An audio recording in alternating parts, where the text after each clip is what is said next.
Welcome in to another episode of the Barnes on Bama podcast. I'm your host, Owen Barnes, and we have a ton to discuss.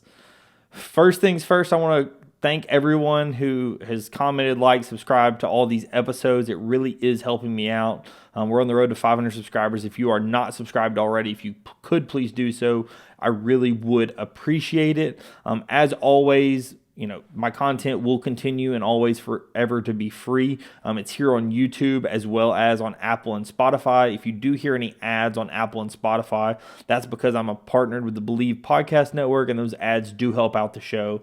So, thank you so much for listening to those. It really does help me out. I want to jump right into the show because some news happened last night. Unfortunately, I was asleep like Blake Byler and some others. And so I missed the news drop of the absolute day and the news drop of the absolute summer for Alabama basketball. And that is none other than Labaron Philon at the last minute at 10:38 p.m., the night of the end of the pool deadline, has removed his name from the NBA draft and will return to the University of Alabama. This is just absolutely incredible news. This is one of the biggest things that could have happened to Alabama, absolutely possible, right? This all started back in April when he declared for the NBA draft. I know when he declared, it was something that was expected for everyone. We fully expected him to declare. And the thought process was he probably was going to play his way into being a first rounder. We knew that if he came back another year, he had a chance to play his way into the lottery. But from everything we had heard, if he was anywhere in that 20 to 30 range, right, into the first round, that he probably was still going to just keep his name in. We had heard at one time if he was between 25 and 40, which is what most people expected, that he might come back. But he really shot those rumors down when he said, I'm staying in the NBA draft. That happened just 2 weeks ago, right? Then we hit the news last night that he is returning to Alabama. And there has been some news that has kind of developed. Aaron Suttles went on his Bama and Bourbon podcast that he does and kind of mentioned that he's texted a couple of guys throughout the time. And Aaron Suttles, if you're unaware, is the creative director for Yay Alabama, the NIL collective. He does not stay. As he mentioned on that spot, he specifically stays out of the contract negotiations. So if anybody ever asks him, he can say, hey, I don't know anything about it, right? Whether he did or whether he didn't, what the fact of the matter is, Aaron said he reaches out and says, hey, what about Labaron? And the person that responded, he never said who responded, kind of shot him a grin. And he goes, but he just said he was, was closing the door for any return. And the person goes, yeah, I know what he said. And it really led to imply that it almost felt like Labaron was shutting the door on the return to Alabama to see if he could get one last push for the NBA, right? Because at the end of the day, his goal is to make an NBA roster. His goal is to get drafted in the first round of the NBA. His goal is to make an NBA roster. From what I have heard and what was posted on Bama Online, and I'm sure many of you may have read this for their stay abreast with this, it sounds like one source is saying that, Labaron tested really well from a testing perspective and has the physical to be there. There were a couple of teams that were in on him, and he didn't interview particularly well. Whether that's true or whether that's not, what we know to be the case is it kind of felt like Labaron was, told by those teams, hey, you're testing really well. Could we possibly take a shot on you in the first round? Maybe. But as of right now, we think you're probably an early second round guy.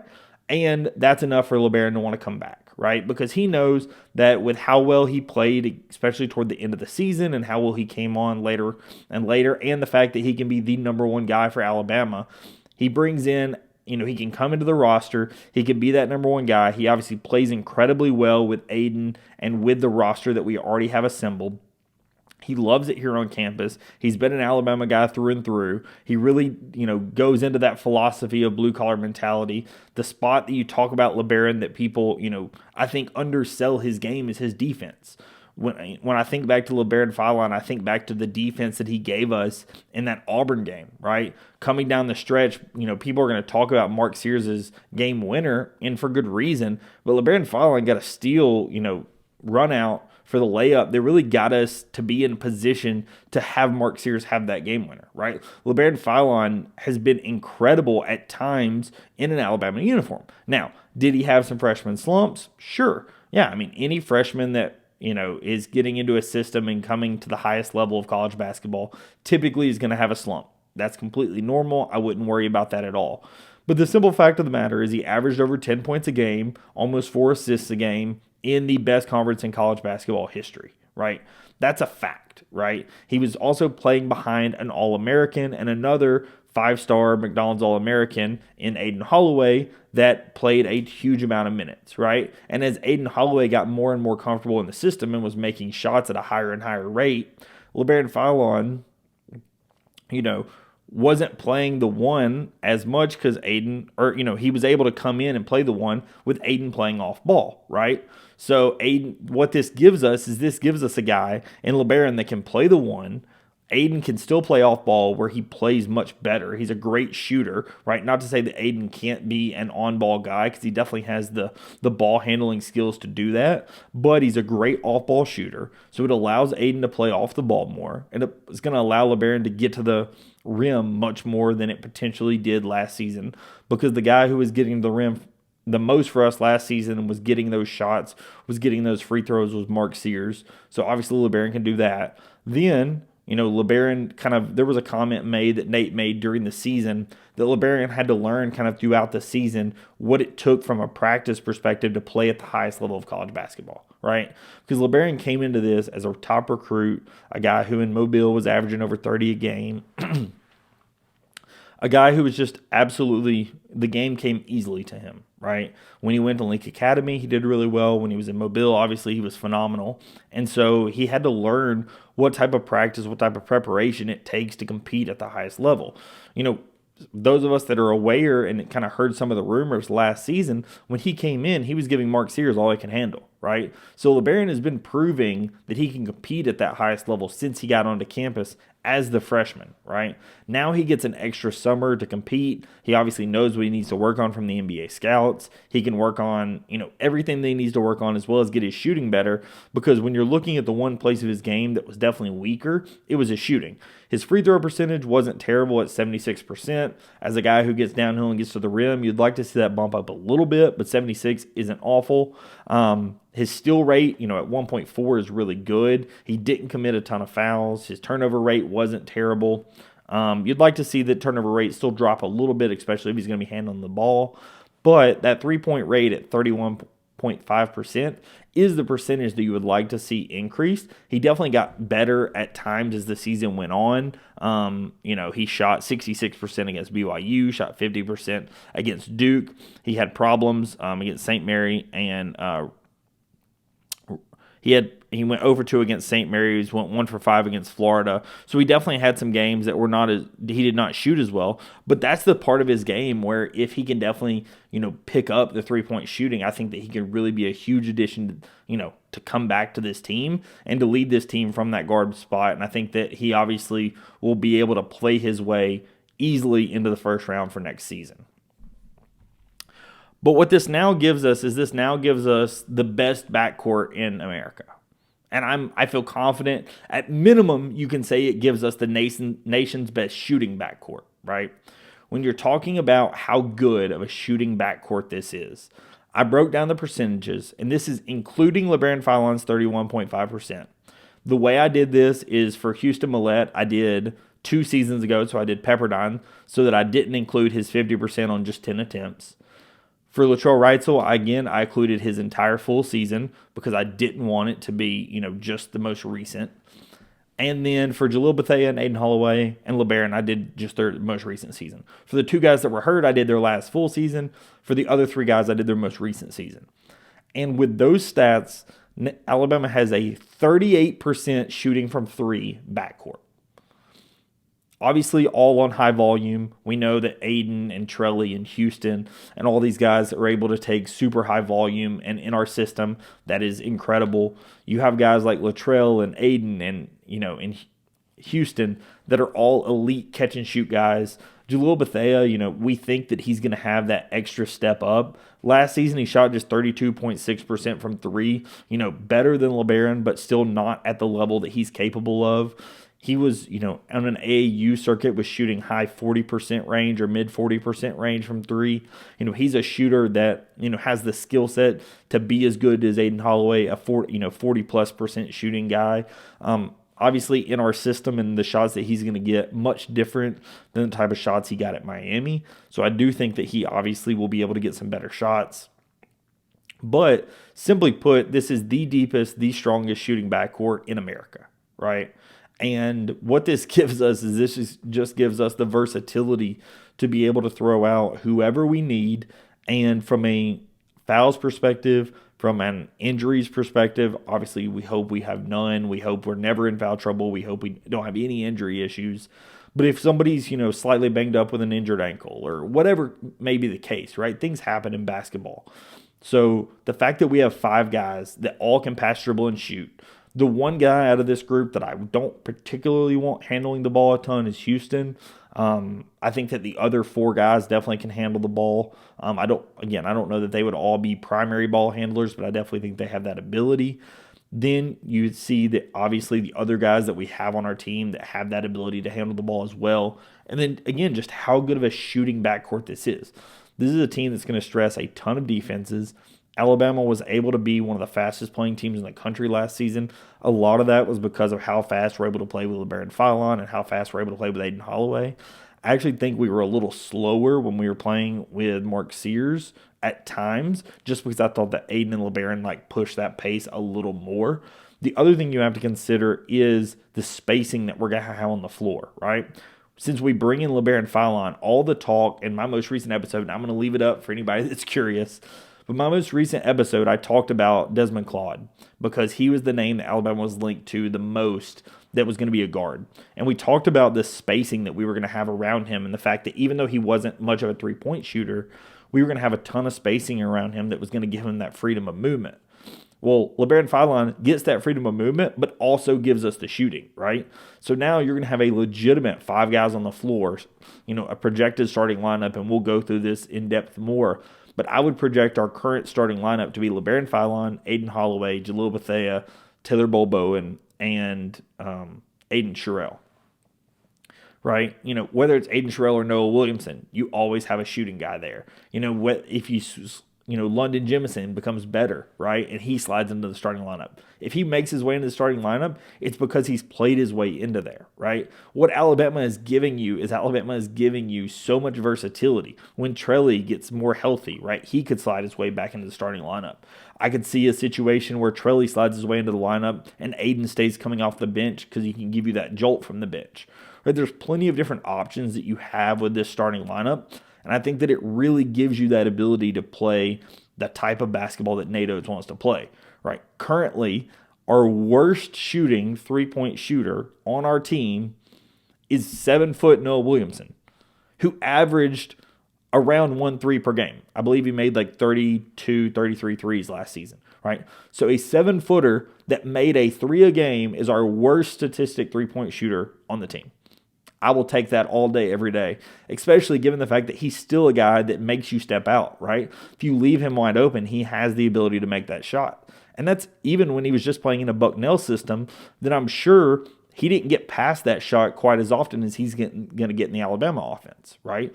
We saw that at times last season where Aiden Sherrill was left wide open because they're like, well, we're going to sag off the big man because everyone else can beat you from 3. And Aiden Sherrill hits a couple of threes, they have to come out on him. It just helps the spacing. That's what a return of Labaron Philon does for you, is he gives you the extra shooter, but he also gives you an elite guy at getting to the rim. I will say additionally, from what I have heard, and I don't know if this is 100% true, but the number of NIL that he took was the number that we kind of thought he might take before him pulling his name out of the NBA draft. It was the number that we kind of had earmarked for Labaron all along. And the reason I mention this is if that is the case, if we did not have to use the full amount to go after Labaron, right? Because from what it sounds like to me, it sounds like Labaron had the feedback, came back to the staff and said, hey, I think I do want to come back. We put together a pitch for him.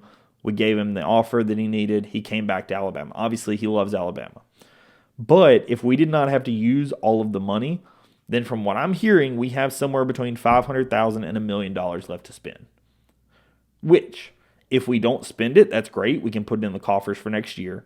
But given the fact that we have an extra roster spot and $500,000 to $1 million left to spend, the question becomes, who does Alabama spend it on?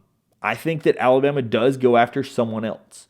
I don't know who that person is. I don't think that person is going to be a super high-profile name, but that's okay, right? Alabama just got Labaron Philon back. Alabama has the high-profile names they need. We got Taylor Balboa. We got Jalil Bethea. We got Labaron Philon back, right? We got the guys who we needed to return or that we needed to pull out of the portal. So at this point, you're going for like a defensive wing or a defensive four-man. Someone that, in my opinion, can play that 3 to 4, 3 to 5 spot, 4 to 5. Really, a backup 4 is the spot that I am kind of projecting the most. The spot that you would have seen a guy like Mohamed Diabate or Darion Reed play. That's kind of the spot that I think you're looking for. I think that Bristow, if he's as good as he potentially can be, you're going to be okay because you're going to have a guy that's 6'8" that can fill that role for you. But I think that obviously if you have the money to spend and you have the roster spot available, it's worth taking a look and seeing what's out there, seeing who potentially you could get to fill that last spot. Because I think that Alabama, with one additional guy in that spot, we already have the best front court in America. The backcourt I really, really like from a starting four and backup fives perspective. I think if London Jemison or if Davion Hannah or some of those freshmen are as good as we think they could be, then they could be that defensive wing, right? Davion Hannah could absolutely be that defensive wing, defensive four-man. London Jemison absolutely could be that guy that slots into that 3-4 spot. And that's where I think that, we definitely have the opportunity to be really, really good, especially if the freshmen pan out to the level we think that they're capable of. But, if we have the money to spend, I don't see why not spend it, right? I think that if Nate Oates and Preston Murphy can go after somebody that can fill that last defensive spot. And like I said, I'm looking at like a defensive 3 or defensive 4-man in our system. That's who I think that we're going to go after. I don't know who that is. I would love to hear some comments and thoughts down in the bottom. Like I said, I would be very curious to hear who other people's thoughts are, who Alabama could go after to fill that last spot. I think that Alabama is in a position now, though, with Labaron Philon, that we jump from, I think that people were looking at Alabama as, obviously we're still a top-tier team in the SEC, but with the likes of Kentucky and Auburn and Florida and Tennessee and these teams that Ole Miss even that brought in some really good talent mixed with some solid returning guys. I think that Alabama was starting to sag below just because we didn't have that main lead guy back. But getting Labaron Philon and solidifying the roster, obviously you get Labaron Philon, so you have an elite player, but also a guy that's been in the system a year. Getting that is absolutely huge. So what that gives you, that just jumps you back up, and Alabama is now in a position to compete at the top of the conference again. Alabama is at a position to compete for another Elite Eight, another Final Four. Alabama is in a position to be able to compete at the absolute top of the SEC, and that's what having a guy like Labaron Philon back does for you. It just opens up the absolute world for you, and it's so big. It's hard to overstate or just prove how big this is for Alabama. You have a guy that obviously, and for me, there's serious value in somebody that we talked about that wants to play for the name on the front of the jersey as much as they want to play for the name on the back. Labaron Philon's a guy that wanted to be at Alabama all along, right? We've talked at length about his commitment and about how, he wanted to be at Alabama. He was a guy that thought when he was coming into Alabama, he might even have to redshirt. He played his way onto the floor last season, right? Now he's going to have something to prove, right? He had something to prove when he got to Alabama, like, hey, you need to play your way even to having a spot. But now he's having to prove his way into the NBA. And he's probably going to take that feedback and those interviews that he got at the NBA and prove to the NBA why he's worthy of the spot that he has, right? So I'm just super duper excited about getting Labaron back. This is the best news of the offseason. Like I said, I do think that there's a chance that Alabama goes after just one more guy. I would be very curious to see who that guy is. I don't know of anybody. I'm going to use this name as an example, but again, as I've mentioned at length, I do not think we go after him due to the circumstances surrounding, and I have not heard exactly what it is, but everyone I've asked about it just says, trust me, you don't want anything to do with this. Obviously, if circumstances change, would love to have him, but a guy like Keontae Jones, I think that he plays a role where that's kind of what you're looking for, just a really, really good wing defender. So, like I said, that's the kind of name that I'm looking at. Obviously, like I said, I don't think that Alabama goes after him just because of everything that's going on. Like I said, I'm going to keep my name kind of out of all that. I don't know what it is, but I am very, very happy to see Labaron, decide to come back to Alabama. I do think it's in his best interest. I do think that he's going to be able to play his way into the lottery, play his way into the first round, guaranteed. I thought that he had a okay last season, but there were times where I don't want to say he disappeared because I definitely wouldn't go that far, but there were times where he definitely had games that just weren't as good, and this is an absolutely stacked draft class this year. You have guys like Yaxel Lindenberg that, removed his name from the draft, and I thought that a guy like Yaxel probably would be a higher ranked prospect than a Labaron Philon. Obviously, Yaxel had a crazy NIL deal on the table, but, even still, these guys, want to go to the NBA, and the fact that you have some guys playing their way into the draft, a guy like Cedric Coward, right? Cedric Coward, when Labaron was originally going in, Coward was probably going to come back to school. Then Coward shoots incredibly well, tests really well, I'm assuming interviews fairly well, plays his way into the NBA draft and stays in the NBA draft. So then that takes away a spot for a guy like Labaron Philon, right? So I think that all these different things kind of combine to equal Alabama getting Labaron for another season. And as an Alabama fan that follows this basketball team incredibly closely, I am completely on board. I will mention, I know I've said it a couple of times, but On3 dropped 3 predictions for Alabama football that are coming up here soon, and all 5 stars. I've seen Alabama in play for up to at least 6 5-stars for this upcoming draft class. I plan to have some guys on to talk about that, and I will talk about that in more depth.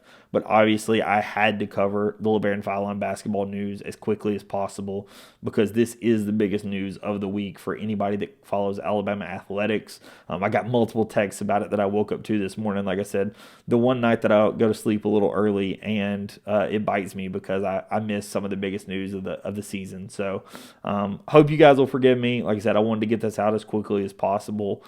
As always, I will continue to record episodes twice a week throughout the rest of the offseason and as we get ready for Alabama football. With this news being said, I might try to bring on some guests here in the next coming weeks because we're finally getting some rosters finalized. Thank you so much, everyone, for all the support. As I mentioned at the top of the show, all the likes, comments, subscriptions, it really does help me out. If there's any additional content that y'all are interested in having me record, whether it be here on YouTube or audio only or whatever it is, just throw it down in my comments. My email is also on YouTube, so just get in touch with me on Twitter, YouTube, Instagram, however you can get in contact with me, and I'd be happy to discuss and talk through whatever it is you might be interested in. Thank you so much, everyone, for the support, and I will see you in the next episode. Peace.